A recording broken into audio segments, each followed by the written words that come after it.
हम लोग last class में पढ़ रहे थे कंपाउंड एपिथेलियम। तो कंपाउंड एपिथेलियम में आपको समझाए थे हम कि इसके दो पार्ट होते हैं। पहला है स्ट्रेटिफाइड एपिथेलियम और दूसरा बताए थे हम आपको ट्रांजिशनल एपिथेलियम। स्ट्रेटिफाइड एपिथेलियम के दो पार्ट्स दिखलाए थे, keratinized epithelium and non keratinized epithelium. आपको ये भी बताए थे कि इसमें केराटिन का फॉर्मेशन होगा, इसमें होगा केराटिनाइजेशन, इसमें केराटिनाइजेशन होगा यानी केराटिन का फॉर्मेशन होगा। केराटिन एक प्रोटीन है, केराटिन प्रोटीन फॉर्मेशन। ऐसे आप इसको केराटिनाइजेशन को कॉर्निफिकेशन भी कर सकते हैं। केराटिनाइजेशन बोले या कॉर्निफिकेशन बोले एक ही बात है।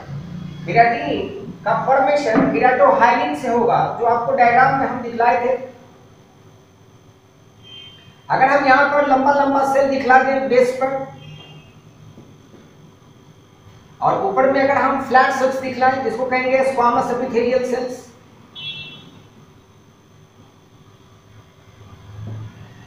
स्क्वामस एपिथेलियल सेल्स, ऊपर वाला सेल्स क्या होगा? स्क्वामस एपिथेलियल सेल होगा। और नीचे वाला जो सेल है जो बेसमेंट मेम्ब्रेन पर है, ये जो बेसमेंट मेम्ब्रेन है, बीएम का मींस यहां पर क्या हो जाएगा? Basement membrane. और ये जो सेल आप लंबा लंबा सेल देख रहे हैं, ये स्ट्रेटम, पिछले क्लास में हम आपको दिखलाए थे स्ट्रेटम जर्मिनेटिवम, जर्मिनेटिवम, या आप इसको कहते हैं स्ट्रेटम मालपीकी, साइंस के नाम पर stratum मालपीकी।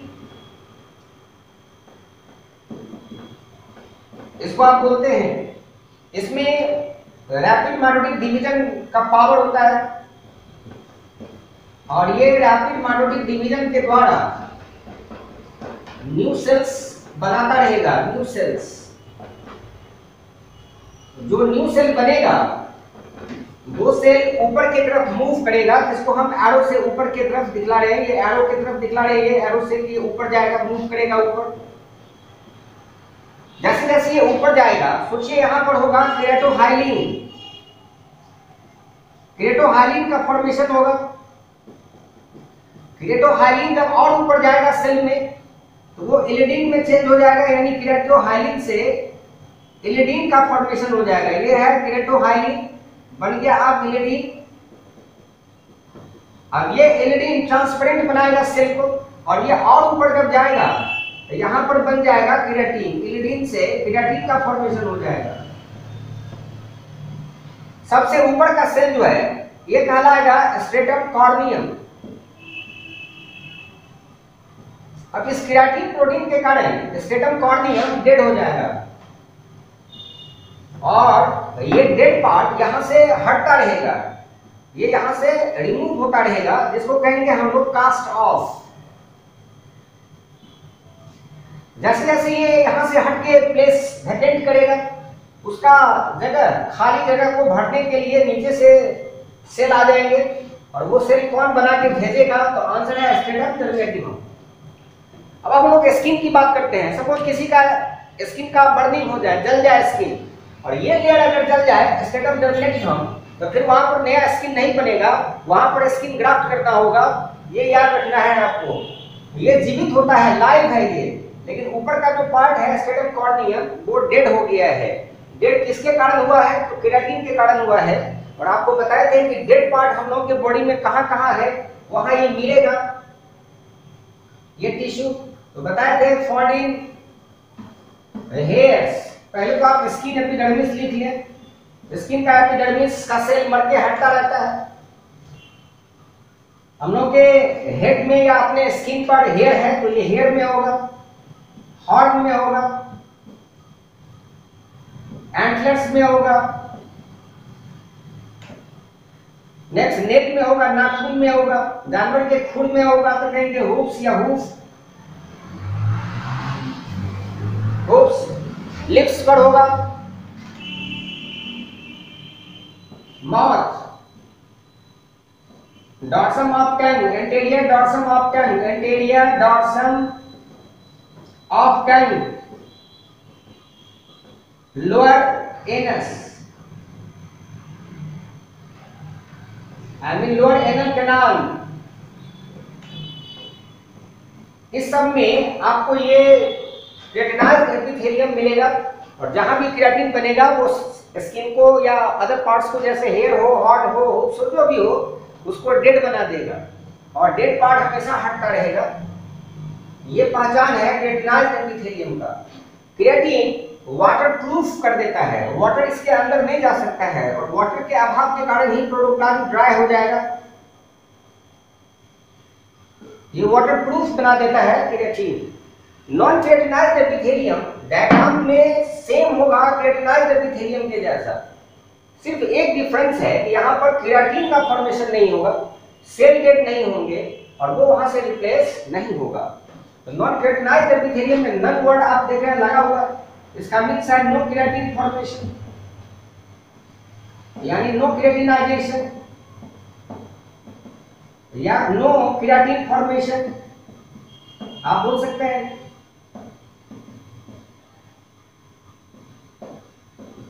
Structures are same as, या स्ट्रक्चर इज सेम एज, ऐसे भी लिख सकते हैं आप, structure is same as keratinized epithelium. Keratinized epithelium के जैसा ही होगा।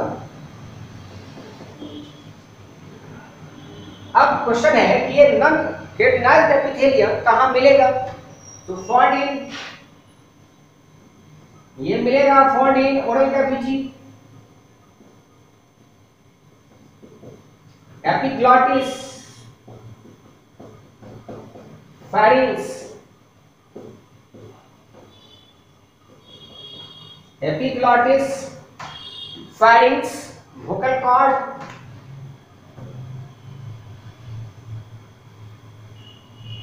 वोकल कॉर्ड के अलावे कहाँ मिलेगा? तो वोकल कॉर्ड के अलावे अगर आप बात करते हैं तो वेजाइना में मिल सकता है, यूट्रस में मिल सकता है। वेजाइना, यही क्वेश्चन आता है बार बार, हम यहाँ इसको घेर रहे हैं, बात कर रहे हैं। यूट्रस में होगा, सर्विक्स, सर्विक्स में कहिए, स्पेशली सर्विक्स में होगा, सर्विक्स ऑफ यूट्रस। अगर हम आई की बात करें तो आंख में कंजंक्टिवा और कॉर्निया में मिलेगा, तो हम कंजंक्टिवा और कॉर्निया भी यहाँ पर बोल सकते हैं कि कंजंक्टिवा और कॉर्निया में भी होगा। कंजंक्टिवा एंड कॉर्निया एटसेट्रा, इस सब जो प्लेस है, इस सब प्लेस पर ये नॉन केराटिनाइज्ड एपिथेलियम मिल जाएंगे। तो स्ट्रेटिफाइड एपिथेलियम के बारे में हम आपको जानकारी दिए हैं। अब आते हैं हम लोग ट्रांजिशनल एपिथेलियम के बारे में जानकारी लेने के लिए। ट्रांजिशनल एपिथेलियम जो हमारा है वो कहाँ होगा?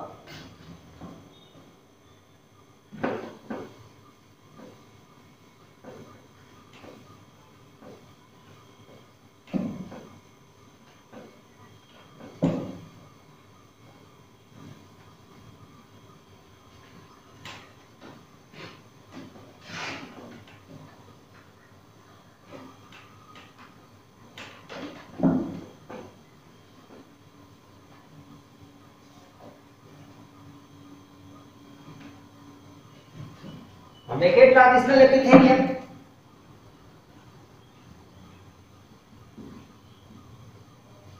ट्रांजिशनल एपिथेलियम को आप यूरोथेलियम भी कहते हैं और इसी नेम से ये फेमस है, इसी पर क्वेश्चन आता है। लैक्स या डिवॉइड ऑफ, चलिए लैक्स ही लिखते हैं। लैक्स क्या नहीं होगा? तो बेसमेंट मेम्ब्रेन नहीं होगा, बेसमेंट मेम्ब्रेन नहीं होगा। बेसमेंट मेम्ब्रेन के अलावे और क्या नहीं होगा? एंड स्ट्रेटम, मल्टीपी या जर्मिनेटिव हम ले। तो आप क्वेश्चन करेंगे तब तो यहां पर कोई सेल डिवीजन नहीं होगा, तो आंसर है होगा, बट सेल डिवाइड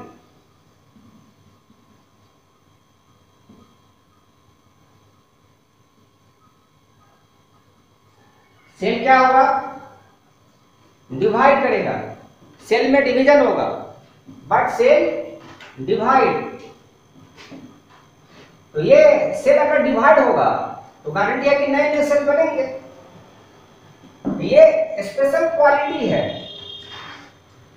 तो याद रखेंगे यहां पर क्या होगा, but cell shows mitotic division लिखें, cell shows mitotic division. Mitotic division यहां बार बार होता रहता है। कहां मिलेगा ये ट्रांजिशनल एपिथेलियम, तो कहेंगे फाउंड इन नेफ्रॉन। याद है नेफ्रॉन यूनिट ऑफ किडनी होता है, नेफ्रॉन खुलते हैं रीनल पेल्विस में,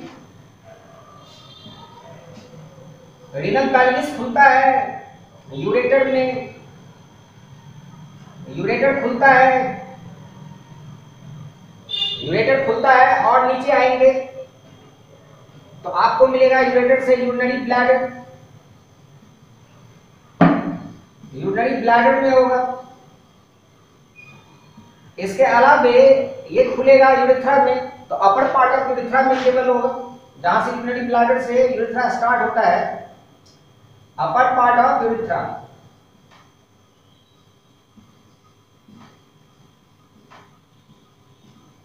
तो यूरेथ्रा का जो अपर पार्ट है वहां पर आपको ये मिल जाएगा कौन,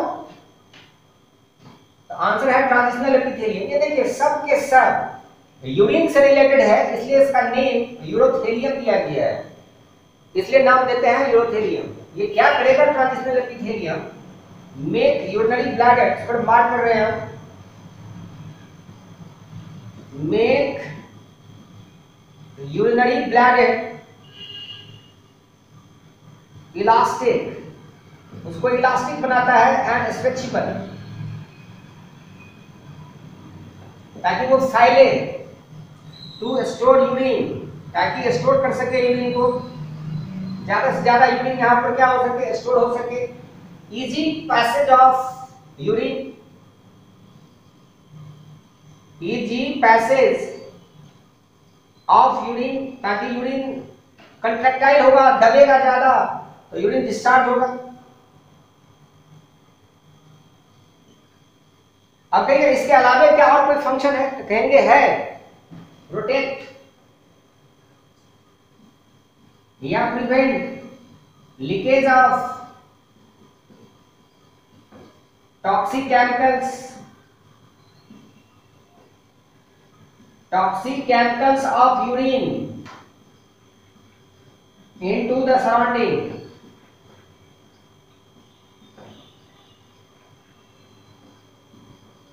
सराउंडिंग मीडिया, सराउंडिंग स्ट्रक्चर में यूरिन को लीकेज होने से रोक देता है, या कहिए कि उसके अंदर के केमिकल सब्सटेंस को बाहर जाने से रोक देता है, ताकि टिश्यू को कोई नुकसान ना हो। Prevent osmotic entry and exit, osmotic entry and exit of water. Urinary bladder के अंदर ना तो वाटर आएगा बाहर से और न ही यूरिनरी ब्लैडर से निकल करके वो बाहर जाएगा। तो इस प्रकार आप समझ रहे होंगे कि ट्रांजिशनल एपिथेलियम या यूरोथेलियम का क्या रोल है, कहाँ रहता है वो, यूरोथेलियम क्यों कहते हैं, ये हमने आपको समझाया। इस प्रकार हम लोग सिंपल एपिथेलिया और कंपाउंड एपिथेलिया दोनों पढ़ लिए। अब आ रहा है सेकेंड टिश्यू, जिसको कहते हैं हम लोग connective tissue. So connective tissue is the most abundant and widely distributed tissue of the body. Connective tissue is mesodermal in origin. Connective tissue.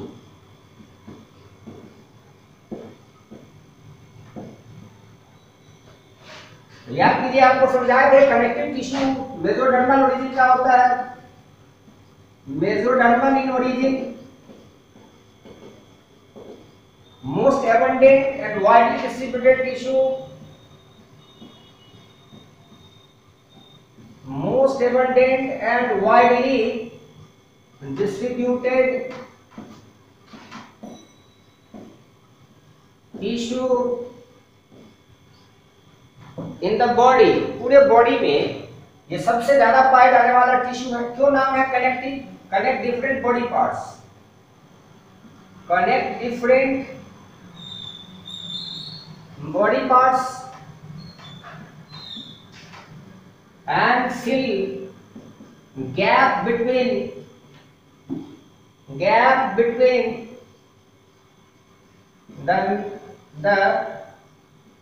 किसके बीच का गैप भरेगा? तो muscles, nerves and blood vessels.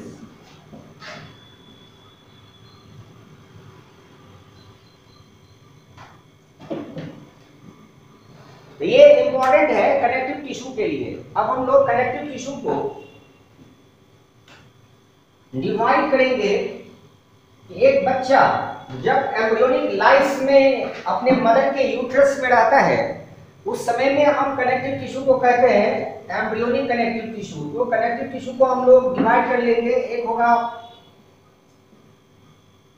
Embryonic connective tissue और यही embryonic connective tissue आगे जब बच्चा का बर्थ होगा तो एडल्ट कनेक्टिव टिश्यू बनाने में ये हेल्प करेगा, एडल्ट कनेक्टिव टिश्यू।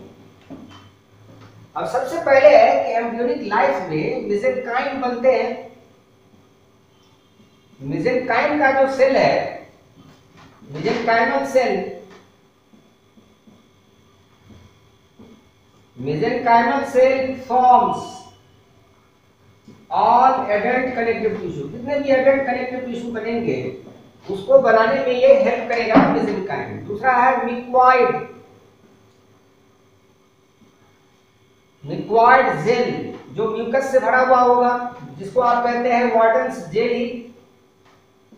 फिर यहाँ क्वेश्चन आ गया important, Wharton's jelly is trivia question.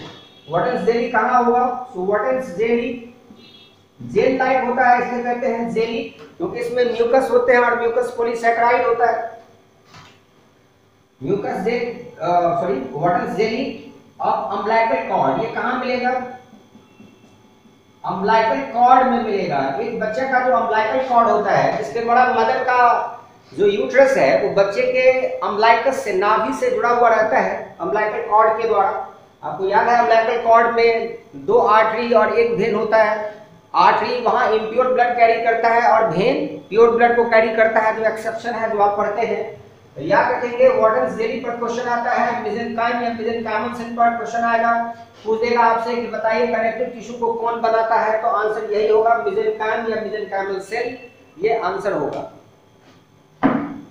अब हम लोग एडल्ट कनेक्टिव टिश्यू को डिटेल्स में देखेंगे। एडल्ट कनेक्टिव टिश्यू कितने प्रकार के होते हैं? So how many types of adult connective tissue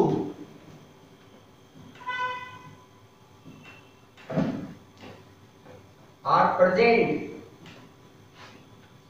in our body? तो हम लोग के बॉडी में कितने प्रकार के एडल्ट कनेक्टिव टिश्यू है, इसकी जानकारी हो जाए। Adult connective tissue, adult connective tissue को हम लोग डिवाइड कर रहे हैं, इसमें आएगा loose connective tissue, dense connective tissue, dense connective tissue और तीसरा आएगा specialised connective tissue. Specialised connective tissue, देखिए लूज कनेक्टिव टिश्यू में 2 आएगा, एक आएगा areolar connective tissue, areolar connective tissue, दूसरा आएगा adipose connective tissue, adipose connective tissue. Exam में सिंपली कभी-कभी ऐसे भी क्वेश्चन आ जाते हैं। एडिपोज जो है, एडिपोज टिश्यू वो किस प्रकार का टिश्यू है? तो आंसर है एडिपोज एक कनेक्टिव टिश्यू है और कनेक्टिव टिश्यू में भी लूज कनेक्टिव टिश्यू है।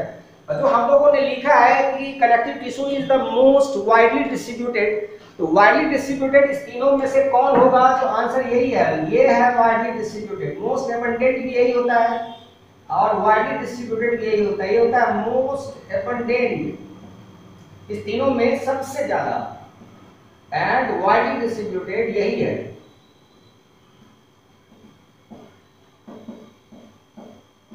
Most abundant and widely distributed यही है, ये आपको याद रखना है। डेंस में देखिए, डेंस में दो प्रकार का होगा, regular irregular. Dense regular, dense regular. Dense regular में दो नेम खास करके आएगा। ऐसे हम आपको तीन नेम यहाँ पर बता रहे हैं, एनसीईआरटी में आपका दो ही नेम दिया हुआ है। यह टेंडन, याद कीजिए, tendon connect bone to muscle या muscle to bone. Tendon, second होगा ligament connect bone to bone, और तीसरा आएगा रेटिकुलर टिश्यू।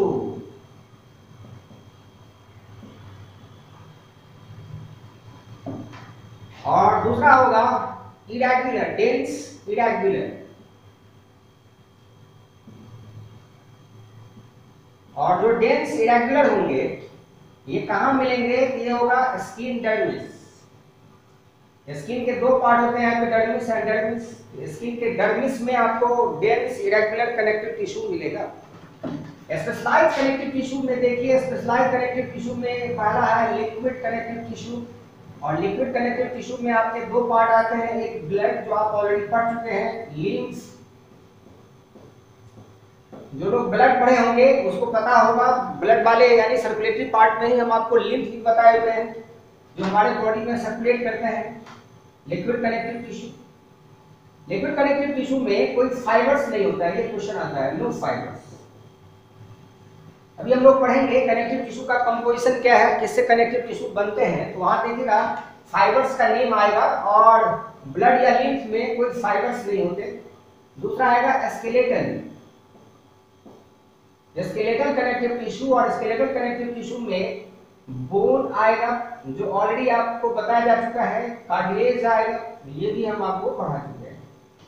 तो ये सेक्शन जो है स्पेशलाइज्ड कनेक्टिव टिश्यू, ये ऑलरेडी हम आपको पढ़ा चुके हैं जब आप पढ़ रहे थे लोकोमोशन एंड मूवमेंट। तो वहां पर लोकोमोशन एंड मूवमेंट में हम आपको क्या पढ़ाए हुए हैं? Bone and cartilage. और जब आप सर्कुलेटरी पार्ट जो जो लोग पढ़े हुए हैं उनको हम पढ़ा चुके हैं ब्लड एंड लिम्स। तो हम अब बारी बारी से रेडी हो जाए सबको पढ़ने के लिए। सबसे पहला है लूज कनेक्टिव टिश्यू। तो हम लोग लूज कनेक्टिव टिश्यू में आ जाए, लेकिन इससे भी पहले कंपोजिशन को जान लें कि कनेक्टिव टिश्यू किससे बनता है।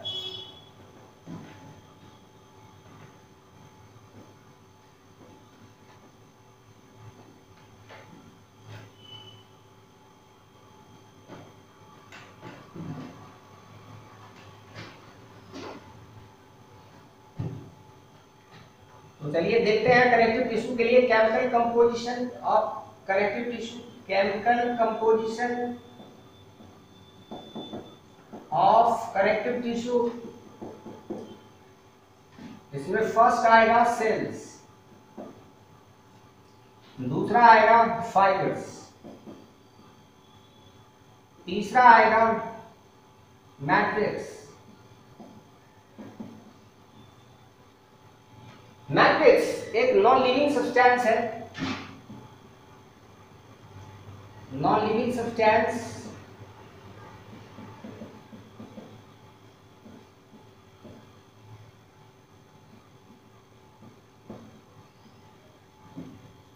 मैट्रिक्स में क्या रहेगा मुख्य रूप से? तो polysaccharide,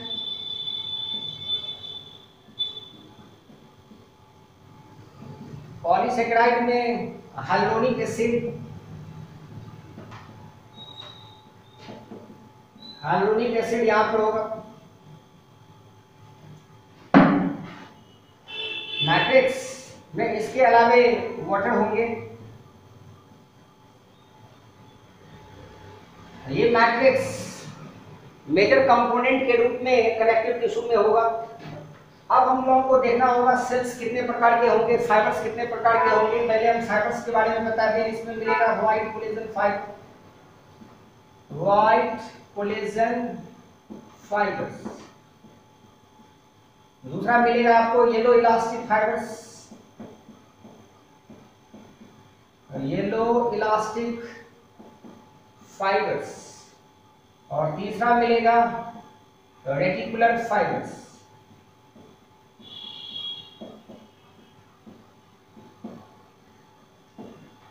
white collagen fibres formed from, answer होगा कोलेजन प्रोटीन। और याद कीजिए कोलेजन प्रोटीन जो होता है वो मोस्ट एबंडेंट,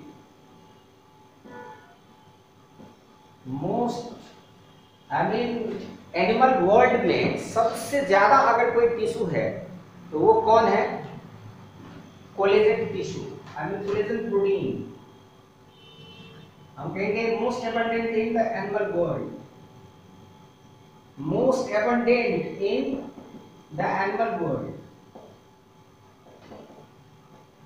एनिमल वर्ल्ड में सबसे ज्यादा पाया जाने वाला अगर कोई प्रोटीन है तो वो कोलेजन है। मोस्ट एबंडेंट प्रोटीन कह सकते हैं, most abundant protein in the animal world. ये क्वेश्चन इंपॉर्टेंट होता है कोलेजन के बारे में। येलो इलास्टिक, ये form from elastic protein, elastic protein से या इलास्टिन प्रोटीन से कह सकते हैं, इलास्टिन प्रोटीन से ये बना रहता है।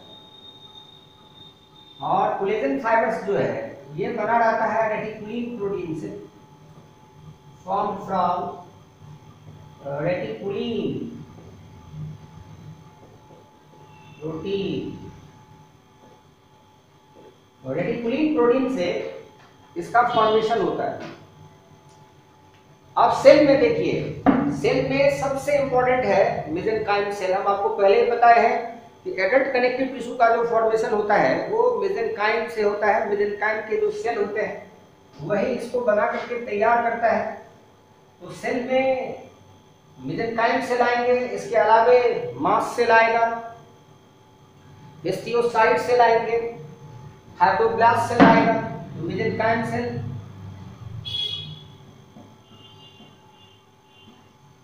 फाइब्रोब्लास्ट सेल,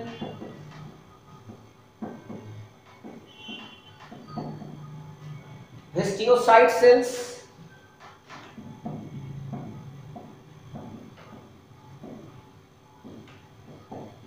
हिस्टियोसाइट सेल्स जिसको आप कह सकते हैं मैक्रोफाज। याद है मैक्रोफाज क्या होता है?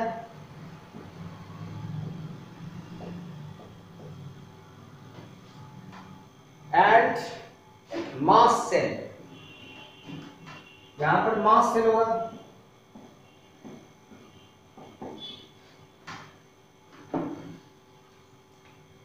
ये है इसका केमिकल कंपोजिशन, किससे ये बनेंगे। अब जो हम लोग लिखे हैं फाइबर्स में जिसका नाम है येलो इलास्टिक फाइबर्स, अगर इसको हम लोग देखें तो ये येलो इलास्टिक फाइबर्स हमेशा बंडल में होता है और वेवी होता है।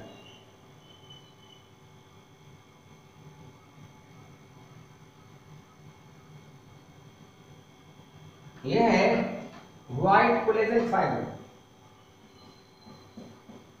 तो व्हाइट कोलेजन क्या है? टफ है, इनइलास्टिक है,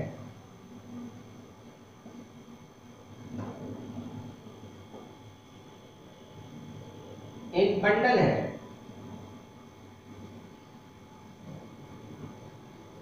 अनब्रांच्ड है एंड वेवी है, लहर के जैसा बना हुआ है। आप देख रहे हैं इसको, वेवी है, लहर के जैसा बना हुआ। अगर हम येलो इलास्टिक की बात करें तो येलो इलास्टिक जो होगा वो ब्रांच होगा, इसमें से बहुत सारे ब्रांच निकले हुए रहेंगे। येलो इलास्टिक, कलर येलो है, कलर व्हाइट है, yellow elastic fibre, white collagen fibre है, ये येलो इलास्टिक फाइबर है।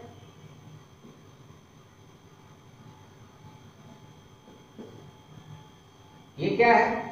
येलो कलर्ड है, ये इलास्टिक है, नाम ही में जुड़ा हुआ है इलास्टिक, इलास्टिक है, ब्रांच्ड है, स्ट्रेट है, सिंगल है, बंडल में नहीं है, सिंगल है। तो ये बात हो गई येलो इलास्टिक के लिए। थर्ड है रेटिकुलर फाइबर्स। अगर देखिए रेटिकुलर फाइबर्स को देखिए तो रेटिकुलर फाइबर्स जो होते हैं वो एनास्टोमोजिंग होता है, उसमें एंड टू एंड फ्यूजन होता है। जैसे मान लीजिए प्रोसेस ऐसे निकला होगा, इसका दूसरे वाले का जो प्रोसेस होगा वो एक दूसरे से चिपका हुआ होगा। तो याद रखना है ये एलास्टोमोसिस को दर्शा है। एलास्टोमोसिस का मीन्स होता है end to end fusion, end to end fusion, उसको ये दर्शा रहा है। और इसको क्या कहेंगे हम लोग, ये जो डायग्राम हम लोग बना रहे हैं वो किसके लिए है, रेटिकुलर फाइबर के लिए है। ये हो गया reticular fibre.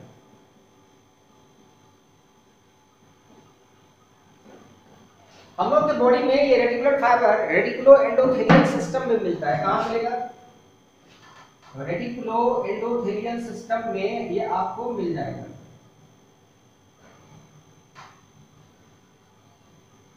Reticulo endothelial tissue, यहां अगर आप ढूंढेंगे तो ये आपको मिल जाएगा। रेटिकुलो एंडोथेलियल टिश्यू उसको कहते हैं जो ब्लड सेल्स बनाने में या ब्लड सेल्स को किल करने में हेल्प करता है, रोल प्ले करता है। तो हम लोग आगे पढ़ेंगे इसके बारे में। Bone marrow, spleen, lymph node, thymus, ये सब जो है सब आता है रेटिकुलो एंडोथेलियल सिस्टम के अंतर्गत, जहाँ पर कि आपको ये रेटिकुलर टिश्यू मिलेंगे, आगे रेटिकुलर फाइबर्स आपको मिलेंगे। तो नेक्स्ट क्लास में हम लोग आगे की चर्चा करेंगे, टिश्यू कंटिन्यू रहेगा।